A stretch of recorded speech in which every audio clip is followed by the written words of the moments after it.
تو ہم نے یہ بکریوں کا ریوڑ بنا کے ان کے پیچھے لگ جانا ہے؟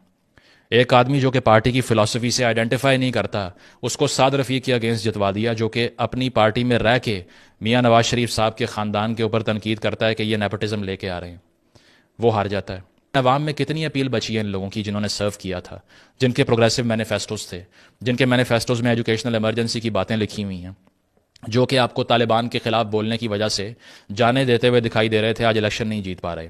یہ وجہ یہ ہے کہ لوگ امپلسز کی بنیاد پہ، جبلت کی بنیاد پہ، یا صرف امیوزمنٹ کی بنیاد پہ ووٹ ڈال رہے ہیں، اور اگر لوگوں پہ تنقید نہیں ہوگی تو یہ ڈیموکریسی بھی اس ملک میں فاشزم کا کچھ نہیں بگاڑ سکتی۔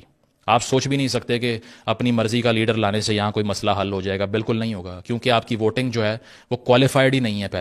پہلے تو اس کو دیکھنا پڑے گا نا کتنی کریٹیکل ووٹنگ کر رہے ہیں۔ تو کیا وجہ ہے کہ ہزاروں سال پہلے جو ریپبلک کتاب تھی پلیٹو کی، جس میں ایک ڈائلاگ بھی ہے ایڈمینٹس کے ساتھ سوکریٹیز کا، اس میں سقراط پہلے پوچھتا ہے کہ اگر آپ نے ایک سمندر سے سفر کرنا ہو، ایڈمینٹس سے پوچھتا ہے، تو کیا آپ کسی ایسے شخص کا انتخاب کریں گے جس کو جہاز چلانا ہی نہیں آتا؟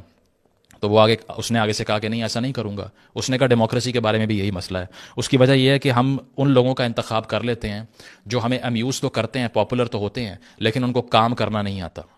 اور تب یہ ہزاروں سال پہلے یہ چیز ڈسکس ہو رہی ہے کہ اس سے پاپولزم ہی نکلے گا، اس سے وہی لوگ نکلیں گے جو صرف پاپولر تو ہیں لیکن مسائل کا حل ان کے پاس بھی نہیں ہے۔ اس کے ساتھ ساتھ وہ یہ کہتا ہے کہ voting in an election is a skill basically. یہ اسکلفل ایکسرسائز تھی جو کہ صرف اور صرف ایک ہم نے اس کو جذباتی ایکسرسائز بنا دیا۔